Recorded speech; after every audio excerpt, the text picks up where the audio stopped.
मनीष ने लिखा है, प्रणाम। एक सूफी संत अपने शिष्यों को एक बंजर जमीन के पास ले गए जहाँ एक किसान ने कुएं के लिए कई गड्ढे खोद डाले थे। वो बोले इससे कुछ सीखे। शिष्य बोले कि एक ही गड्ढे में इतनी ताकत लगा दी होती तो पानी कब का मिल जाता, ऐसे तो खेत भी नष्ट हो जाएगा। वो संत बोले तुम भी कुछ ऐसे ही हो, आप इस पर कुछ कहें। कहानी एकदम ऐसी नहीं है पर आप समझ गए होंगे मुझे लगता है, मेरी स्थिति ऐसी तो नहीं। Manish, let the happening happen. अस्तित्व तय करता है कुआं कब खुदेगा, किस कुएं से पानी निकलेगा, कौन 100 गड्ढे खोदेगा, कौन एक गड्ढा खोदेगा। इसकी सीधी सीधी सटीक शिक्षा देना कभी संभव नहीं रहा। उदाहरण, कहानियाँ सुंदर होती हैं, खूबसूरत होती हैं, उनसे सीख लिया जाए तो हमारी प्रोग्रामिंग बदल जाए तो हो सकता है तुरंत ही कोई परिवर्तन आ जाए। लेकिन कभी अगर हम बहुत जागरूकता से देखें, बड़े बड़े गुरुओं के पास, बुद्धों के पास, मनीषियों के पास रहकर ज्ञान, किस्से, कहानी सब सुनने के बाद व्यक्ति करता वही है जो उसको करना है। और मैं इसी बात को हमेशा दोहराता रहा हूँ।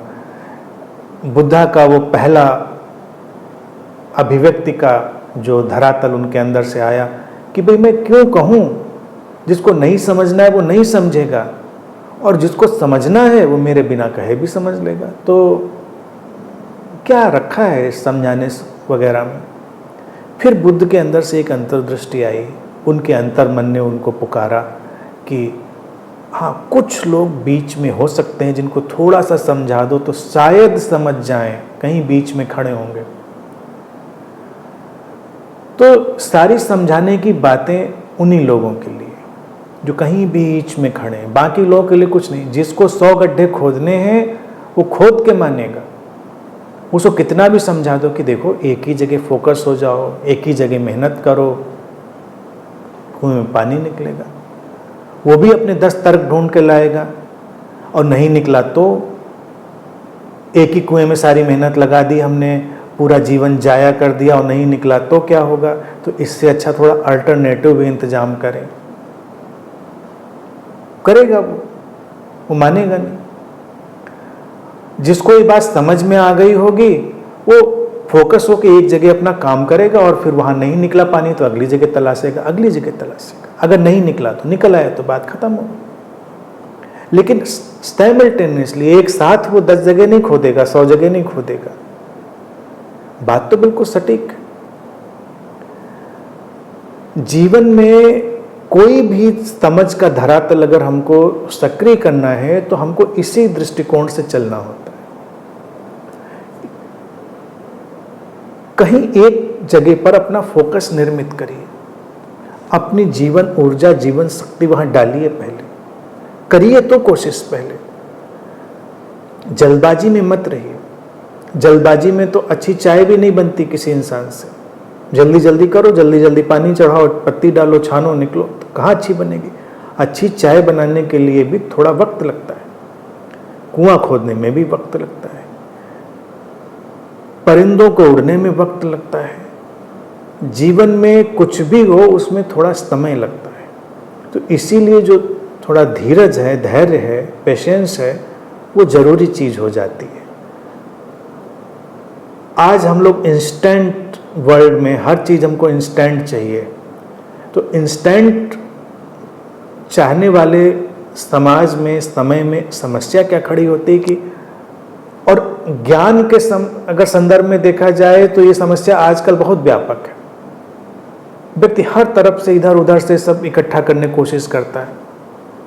अल्टीमेटली वो एक कंफ्यूजन का पुलिंदा अपने ऊपर लेकर बैठता है।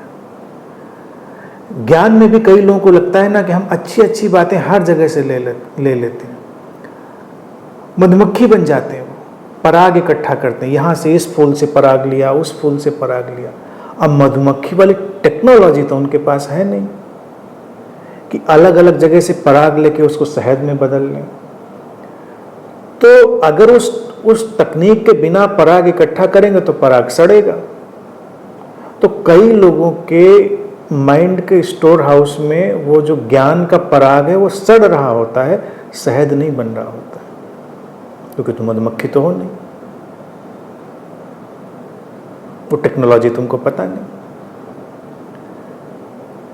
ज्ञान जिसको हम कहते हैं वो एक समझ की प्रक्रिया है, स्पष्टता की प्रक्रिया, पहले उसको तो पूरा कर लें। विरोधाभासी हैं चीज़ें, विपरीत हैं चीज़ें, तमाम तलों से आई हुई कही गई बातें हैं, वो सब हमको लुभाएंगी, खींचेंगी। लेकिन आज के इस इंफॉर्मेशन टेक्नोलॉजी के वर्ल्ड में, इस जगत में, जो सूचना और सारी जो यांत्रिकी है उसके जगत में हम लोग जहाँ खड़े हुए हैं, वहाँ इस चीज़ पर नियंत्रण करना बहुत मुश्किल है, क्योंकि व्यक्ति तो 100 गड्ढे खोदेगा ही। गड्ढे खोदे ना, आजकल तो गड्ढों की होम डिलीवरी होनी है, होम डिलीवरी, अपना अपना थोड़ा थोड़ा खोद लो गड्ढा। पहले हम गड्ढा खोदने के लिए ज़मीन में जाते थे, कहीं बंजर ज़मीन जैसा तुमने लिखा है, आजकल वो बंजर ज़मीनें हमारे घर में आ जाती हैं, होम डिलीवरी है उनकी, कि थोड़ा थोड़ा खोद के ट्राई कर लो, देखो निकलता पानी इससे। और पानी नहीं हो सकता है, कुछ नेचुरल गैसेज, ऑयल वगैरह निकल आए, ये भी पॉसिबिलिटी हो सकती है, बहुत सारी पॉसिबिलिटी हो सकती है। तो इस परिदृश्य में जो आज का तकनीक का जगत है उसमें सावधान रहना है। ये जो सोशल मीडिया और टेक्नोलॉजी का जगत है ना, इसने क्या किया है, इसने बंजर जमीनों की होम डिलीवरी करा दी है, घर में बैठ के खोदो।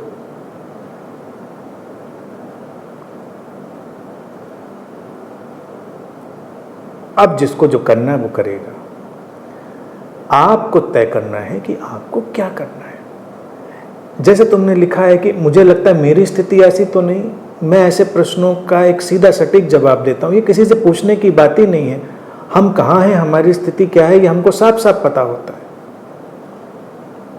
हम उदास हैं, हमको पता है, हम प्रसन्न हैं, हमको पता है, हम कंफ्यूज हैं, हमको पता है, हम स्पष्ट हैं, हमको पता है, हमको स्पष्टता का गुमान है, ये भी हमको पता है, हम अपने भ्रम में स्पष्ट हैं, अपने कंफ्यूजन में क्लियर हैं, तो हमको वो भी कहीं ना कहीं से पता है, हमको सब पता है अपने बारे में। हाँ, कभी कभी कुछ लोग ऐसे हो सकते हैं जो इतने साइकोलॉजिकल ट्रैप में हो, जिनको अपने बारे में सचमुच में नहीं पता है, तो उनको फिर मनोवैज्ञानिक सलाह की ज़रूरत पड़ती है। बाकी सबको सब पता है, हमको तय करना है कि हमको करना क्या है। वस्तुतः हमको बात समझनी है तो खोदिए कुआं।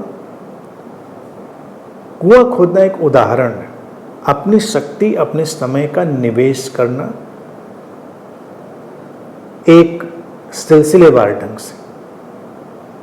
अभी आपने एक सिलसिला पूरा नहीं किया, आप दूसरी जगह कूद गए, तो वो कभी चीज पूरी नहीं होगी।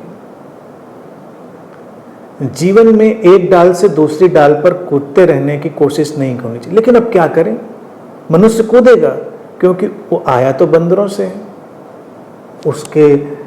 उसके जीन में वो बंदर बैठा हुआ है मनुष्य के, क्योंकि हम विकसित तो वहीं से होकर आए हैं। तो एक डाल से दूसरी डाल पर कूदना ये तो रहेगा। लेकिन अगर मनुष्य होने के पूरे रिसोर्सेज का हमको उपयोग करना है तो एक डाल पर बैठकर पहले पूरा काम तो कर लें। एक डाल पर बैठे पूरा काम करें, समझें। यानी एक डाल पर मान लो कोई फल ही लगा है तो उसको खा लीजिए इत्मीनान से, फिर दूसरी डाल पर कूदिएगा। बंदर ने तो इस फल में थोड़ा मुंह मारा, इसको तोड़ा गिराया, फिर दूसरी डाल पे कूदा, उसको तोड़ा गिरा, यही करता रहेगा वो। हमको वैसा नहीं होना है। ये बात इतनी सीधी साफ है कि इसमें बहुत उलझाव की ज़रूरत नहीं है। पहले के लोग सीधे साधे सरल होते थे, तब ऐसी कहानियाँ भी बनती थी कि कोई संत किसी को लेके जाके दिखाए कि देखो भाई ऐसा नहीं करना है, ऐसे कुएं से काम करोगे तो कैसे होगा। पहले के लोग इतने भोले होते थे कि ऐसे उदाहरण उनको समझाए जाते थे। आजकल ऐसे भोले भाले उदाहरणों से काम नहीं चलता। आजकल लोग भी स्मार्ट हैं, व्यवस्थाएं भी स्मार्ट हैं, और तौर तरीके समझने के बहुत बदल चुके हैं। इसीलिए मैं कभी ये नहीं कहता कि तुम तमाम चीज़ों से अपने को कट ऑफ करो, अलग करो। जैसे अगर हम किसी ज्ञान या समझ की बात करें, खुला है पूरा जगत, लेकिन अभी हमको तय कर लेना है कि हमको इस दिशा में पहले पूरी तरह प्रकाशित हो जाना है या नहीं होना है। वो काम पूरा ये हम ही को पूरी समझ की स्पष्टता से तय कर लेना है, तभी जाके कोई रास्ता निकलेगा। अन्यथा तो तुमने कुएं खोदने की बात करी है, आजकल तो एक नई बात भी मुझको दिखती, लोग कुएं में बैठे हुए हैं, अपने अपने गड्ढे में ही बैठे हैं। तो पहले तो अपने गड्ढे से बाहर निकलें, अपने छोटा सा कुआं खोदा है उससे बाहर निकलें, तब उनको शायद पता हो कि जो जल के स्रोत हैं वो कुछ व्यापक भी होते हैं। तो बहुत सारे फैक्टर्स हैं, हमको जो बात समझनी है हम उसको समझ ही लेते हैं, जो हमको नहीं समझनी है वो नहीं ही समझते हैं, कितना भी कोई सिर फोड़ ले।